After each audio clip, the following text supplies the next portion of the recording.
Assalamualaikum warahmatullahi wabarakatuh. Kembali lagi bersama saya Imam Nawawi dalam pembahasan mata kuliah Web Programming 1. Kali ini video ini sudah sampai ke pertemuan 9 ya. Jadi pertemuan 8 itu untuk UTS, jadi tidak ada rekaman untuk pertemuan 8. Terakhir ada rekaman untuk pertemuan 7 tentang seleksi ya. Nah, ini pertemuan 8 yaitu pembuatan database MySQL. Nah, di sini untuk pembuatan database MySQL nanti berarti kita akan membuat database ya. Jadi nah di sini pengertian database. Database adalah lebih gampangnya suatu tempat yang digunakan untuk menyimpan data ya. Nah, di sini pada materi Web Programming 1 kita akan menggunakan database MySQL. Apa itu MySQL? MySQL adalah sebuah software yang dibuat untuk digunakan untuk membuat database. Software database ya. Nah, jadi untuk menyimpan data. Nah, MySQL juga merupakan tipe data yang rasional. Artinya tabel-tabel yang dibuat di MySQL selalu saling berhubungan. Keuntungannya, kenapa kita harus menggunakan database? Karena agar datanya tidak tercecer dan bisa terkumpul dan lebih mudah untuk dicari. Nah, itu database. Kemudian apa itu MySQL? Nah, di sini ada salah satu fitur unggulan. MySQL di sini adalah sebuah software ya, software yang dikembangkan oleh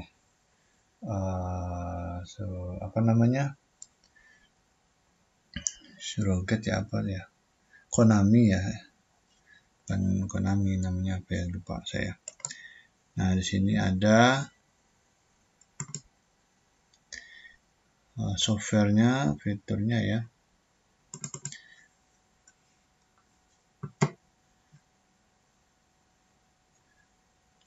Jadi dia sebuah software yang digunakan untuk membuat database. Ada beberapa software ya seperti MySQL, ada apalagi tuh. Tapi kurang lebih tidak jauh berbeda. Scriptnya juga tidak jauh berbeda. Cuman emang ada ciri khas masing-masing. Nah, yang ini MySQL termasuk software yang masih open source ya. Istilahnya bisa kita gunakan secara gratis. Nah ya. Untuk bisa menggunakan MySQL ini, teman-teman harus pastikan dulu untuk sum-nya itu bisa jalan ya. Sum ini sebuah software yang di dalamnya terdapat MySQL ya. Harus dijalankan dulu untuk membuat database dengan MySQL. Nah, kemudian selain itu ada beberapa perintah yang teman-teman harus ingat berfungsi dalam penggunaan MySQL.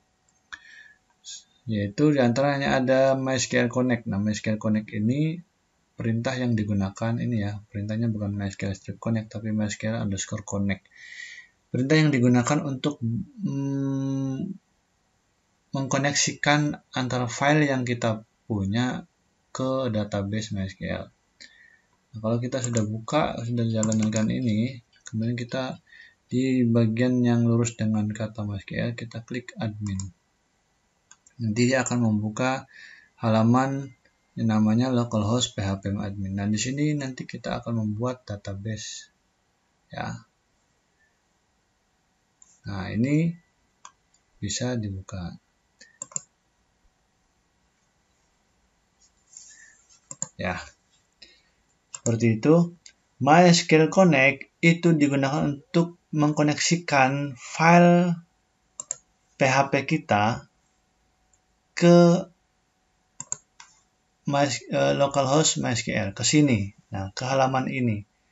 Berarti ini adalah control panel MySQL-nya di sini. Jadi perintah MySQL Connect itu untuk bisa mengkoneksikan ke halaman MySQL PHP admin itu ya. Jadi di setiap file yang akan kita buat dan digunakan ada terhubung dengan database, maka harus ada MySQL Connect ya, harus dikoneksikan seperti itu. Kemudian selanjutnya, selain MySQL Connect, ada juga, nah ini bentuk umum ya sebelum lanjut. Bentuk umum MySQL Connect, tulisannya adalah MySQL_Connect. Kemudian di dalamnya ada parameter host, user, dan password. Jadi ada host, ini berarti localhost, usernya.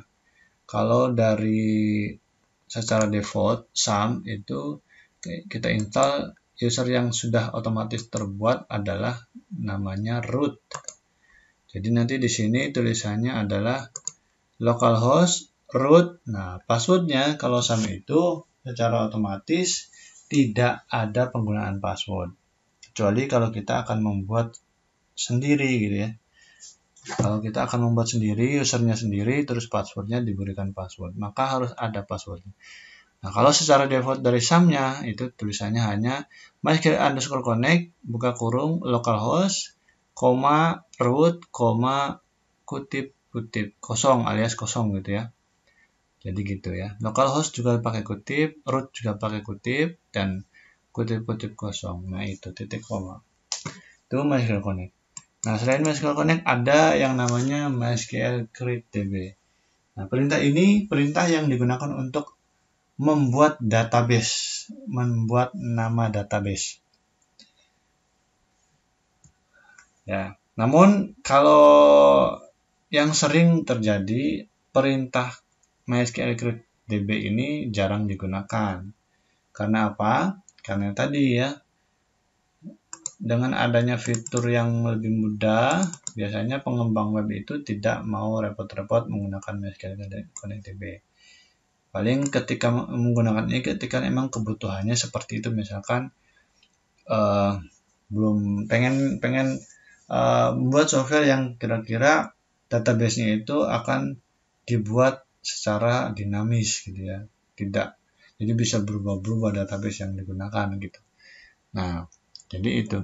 Tapi kalau secara keseluruhan semuanya biasanya menggunakan PHP admin yang sudah lebih mudah, tinggal buat baru nama database di sini. Ini pakai user interface.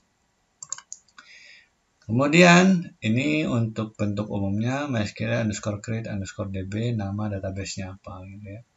Selain MySQL CreateDB ada juga MySQL SelectDB. Nah, ini ya. Selanjutnya setelah kalau di masing-masing file itu wajib ada MySQL Connect, itu untuk koneksi ke localhost-nya. Nah, untuk bisa mengakses database-nya maka harus harus menggunakan perintah ini dulu, MySQL SelectDB.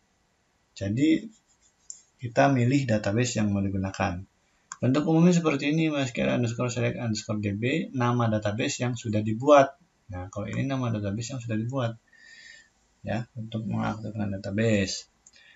Nah, itu MySQL. Jadi harus ada MySQL Connect, ada MySQL SelectDB juga. Nah, itu ya. Ini keduanya yang harus ada, yang intinya yang harus ada. Oke, selanjutnya ada MySQL Query. Nah, untuk query ini perintah-perintah yang berkaitan dengan data atau tabel yang akan dibuat di dalam database. Artinya, kalau perintah MySQL Query ini sudah otomatis database-nya sudah dibentuk dan sudah dipilih. Baru ini perintah fungsi untuk masukkan perintah-perintah SQL-nya. Ini secara bentuk umumnya ada MySQL underscore query perintahnya apa? Diapit dengan tanda kutip. Oke, nanti bisa kita praktekkan dalam sebuah latihan ya. Kemudian selain itu ada lagi MySQL 6 rows ya. MySQL 6 rows digunakan untuk mengetahui jumlah data atau jumlah baris yang ada dalam sebuah tabel. Ya. Mengetahui jumlah row itu baris ya atau record yang ada dalam sebuah tabel. Bentuk umumnya MySQL underscore 6 underscore rows pakai S. Karena banyaknya baris berarti dia jamak S. Variabel ini adalah parameter yang digunakan. Misalkan tadi MySQL query gitu ya. MySQL query kan select from ya. Bisa select from, bisa insert into, bisa delete from ya. Nah, MySQL query tadi dimasukkan ke dalam sebuah variabel, misalkan string data sama dengan MySQL query buka kurung kutip perintah SQL-nya tutup koma. Nah, string data tadi dimasukkan ke variabel ini. Jadi untuk mengetahui jumlah datanya. Oke, itu MySQL 6 row. Selain MySQL 6 row, ada juga MySQL fake row.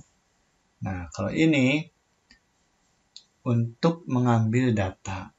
Jadi ambil data yang kita pilih, kemudian entah itu mau ditampilkan atau mau di pencarian aja. Ini fake row ya.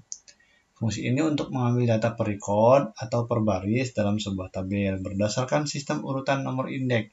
Jadi sistem urutan nomor indeks itu bentuknya dimulai dari angka 0 ya. Ini bentuk umumnya fake row variabel sama kayak tadi. Variabel penampung MySQL query-nya apa gitu ya, dimasukkan ke sini.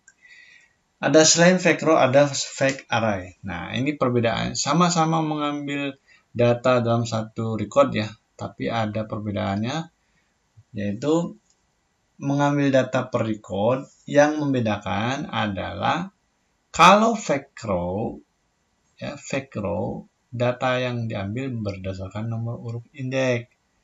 Tapi kalau untuk fake array adalah nama filenya. Jadi kalau fake array nama filenya. Kalau fake row nomor indeksnya. Nah, itu ya. Nah, ini perintah bentuk umumnya MySQL fake rows ya.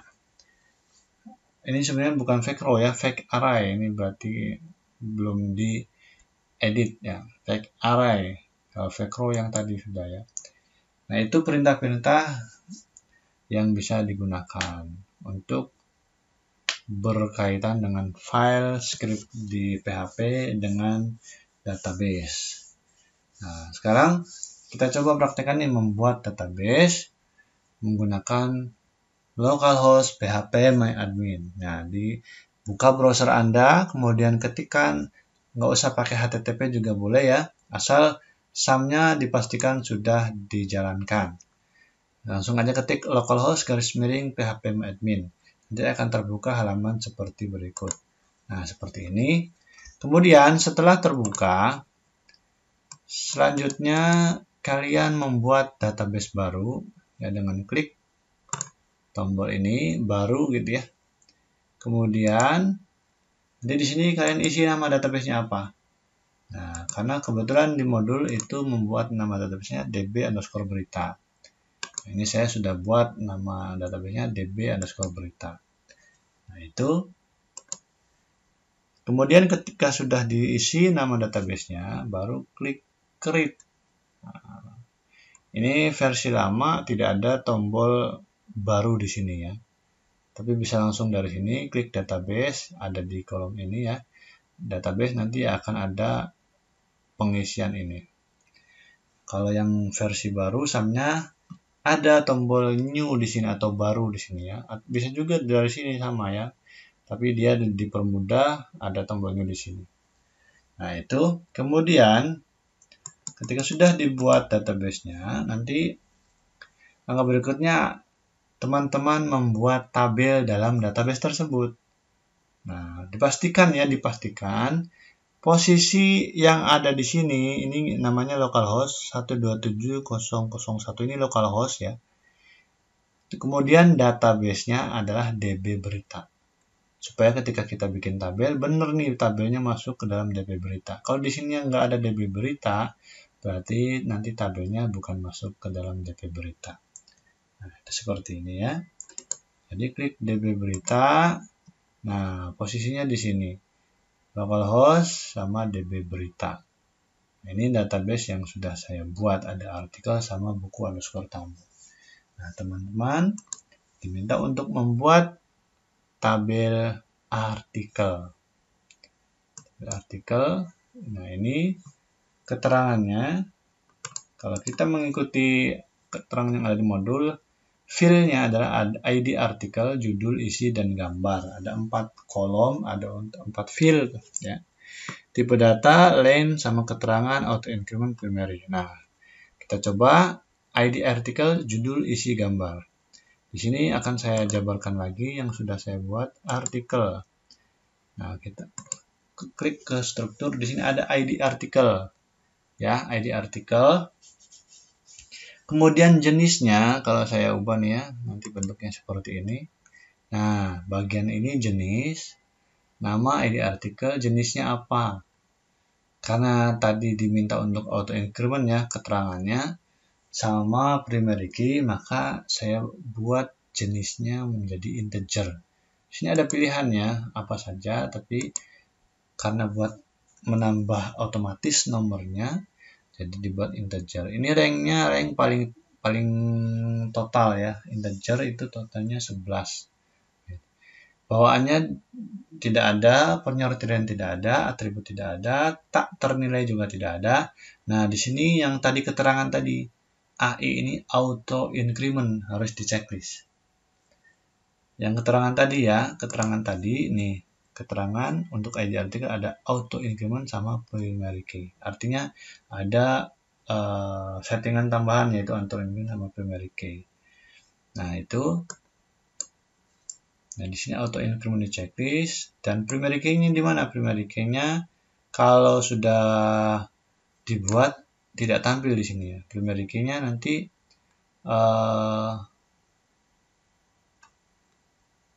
coba nanti akan saya buat baru dulu ya. Biar kelihatan, jangan buat database ya, tapi buat table. Nah, primary key-nya ada di sini, index. Tadi kan ada tak ternilai auto increment ya. Nah, di sini di jeda sama index. Nah, index ini ada primary. Pilih primary ya, kalau yang tadi ID artikel. Nanti hasilnya seperti yang punya saya tadi ya, seperti ini. Nah, ini primary key, nanti ada simbol kunci, tanda bahwa dia ini primary key. Auto increment. Nah, seperti itu. Ya. Nah, ini kan tadi saya contohkan cuma ID artikel. Sekarang untuk judul, isi, dan gambar, ikuti sesuai dengan yang di modul, yaitu varchar teks varchar. Yang judul varchar 50, yang isi teks dan tidak ada link, gambar varchar 100. Jadi hasilnya nanti seperti ini ya. Nah, 50 teks 100. Jadi yang ada settingan tambahan cuman ID artikel, yang lainnya varchar 50 teks 100. Kalau saya ubah biar kelihatan apa aja yang diisi. Ini judul, tulisan namanya, nama kolomnya, kemudian jenisnya varchar, kalian pilih varchar, panjang atau nilainya 50, length atau value ya, ini bahasa Indonesia panjang atau nilai. Nah, yang lainnya tidak ada gitu ya, seperti itu. Nah, itu untuk tabel artikel. Nah, ini primary key ya, contoh pembuatannya, ID artikel integer, varchar 50, teks 100 ya. Tinggal auto increment. Nah, ini disimpan primary key-nya. Selanjutnya, nah ini kalian diminta untuk membuat tabel baru sebagai latihan ya. Sebagai latihan, kalian diminta untuk membuat tabel baru. Oke, latihannya kalian harus membuat tabel baru dengan nama buku underscore tamu. Ini struktur yang harus dibuat untuk tabel tamu. Buku tamu ada ID, nama, email, dan pesan. ID integer atau increment primary, nama varchar, email varchar 3050, dan pesan teks. Nah, jadi seperti itu. Nah, tugasnya selain teman-teman membuat tabel baru buku tamu, teman-teman juga harus setelah membuat tabel buku tamu ini, teman-teman isi datanya ya. Ini kan ID, nama, email, pesan. Ketika sudah tabel buku tamu sudah dibuat, nanti teman-teman isi datanya seperti ini. Ini ada ID-nya, jadi nanti ketika isi, kalau punya teman-teman juga bahasa Indonesia, berarti untuk mengisinya kita pilih dulu tabel buku tamunya. Kemudian pastikan klik, kalau untuk bahasa Indonesia ada menu tambahkan. Kalau bahasa Inggris insert. Nah, ini yang sudah saya input ke dalam tabel buku tamu. Nah, sekarang saya akan contohkan untuk menambahkan data. Nah, karena auto increment untuk ID karena dia auto increment, jadi tidak perlu diisi, tidak apa-apa. Jadi teman-teman hanya mengisi bagian nama, email, dan pesan saja. Nah, saya minta teman-teman mengisi nama masing-masing, email masing-masing, dan pesan yang teman-teman ingin masukkan ke sini. Kalau sudah, kirim. Nah, jadi kalau sudah teman-teman kirim ya. Kalau sudah, teman-teman harus kirim agar tersimpan ke dalam tabelnya seperti ini. Kalau sudah jadi kan nanti teman-teman punya dua tabel, yaitu artikel dan buku tamu. Jadi ada dua tabel berupa artikel dan buku tamu. Kemudian ketika sudah dibuat, teman-teman harus melakukan ekspor. Karena nanti database ini teman-teman harus kirim upload ya, di-upload melalui Google Drive seperti biasa sebagai tugasnya. Nah, syaratnya cara untuk share-nya seperti ini. Cara untuk ekspornya, pastikan kita pilih nama database-nya. Jadi posisinya nanti di sini yang terakhir ada DB berita, bukan tabel artikel atau bukan buku tamu. Untuk memastikan di sini DB berita, teman-teman harus klik tabel di sini ya, DB berita. Nah, jadi nanti akan otomatis sendiri. Kemudian ketika sudah seperti ini, klik ekspor. Ini untuk diubah menjadi sebuah file SQL ya. Klik ekspor. Nah, ya itu klik ekspor. Kemudian ini tidak perlu diubah nama apa-apa ya, ini template ya. Tidak perlu diubah apa-apa, langsung aja kirim. Langsung kirim, nanti akan muncul dialog box untuk download ya. Jadi nanti ketika kirim ini akan mendownload sebuah file SQL. Kok belum jalan ya?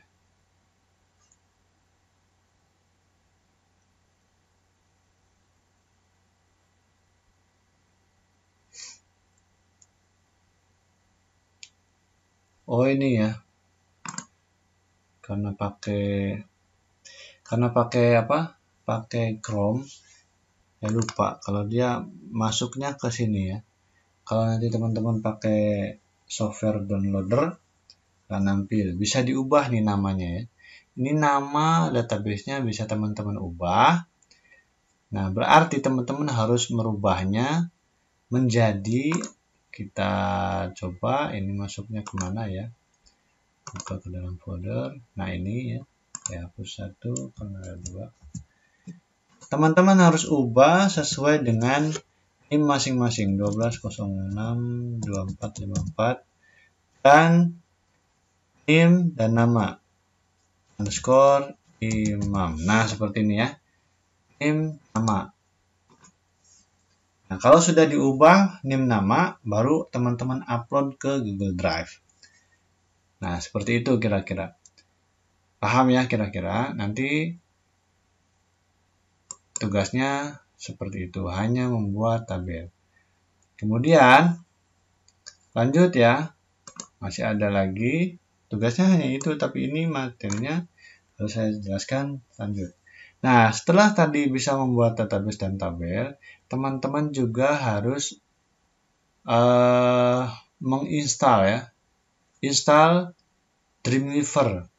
Ini text editor yang bisa digunakan untuk membuat web yang lebih mudah. Karena dia ada fitur untuk secara klik-klik gitu ya, nggak perlu ketik yang seperti biasa kayak gini, ketik semua gitu ya. Kalau pakai Dreamweaver, dia ada fitur-fitur kayak membuat teks, langsung klik jadi teks. Membuat radio, klik radio jadi radio. Nah, jadi ini namanya Dreamweaver. Silahkan teman-teman cari, bisa googling di internet dan download Dreamweaver kemudian install agar teman-teman bisa dengan mudah untuk membuat webnya. Oke, itu saja. Saya sudah ada ya Dreamweaver. Itu saja untuk video kali ini. Terima kasih. Sampai ketemu di video selanjutnya di pertemuan 10. Saya doakan semoga teman-teman semua sehat selalu dan dihindarkan dari segala penyakit, terutama dari virus corona. Amin, amin, ya rabbal alamin. Saya ucapkan Assalamualaikum warahmatullahi wabarakatuh.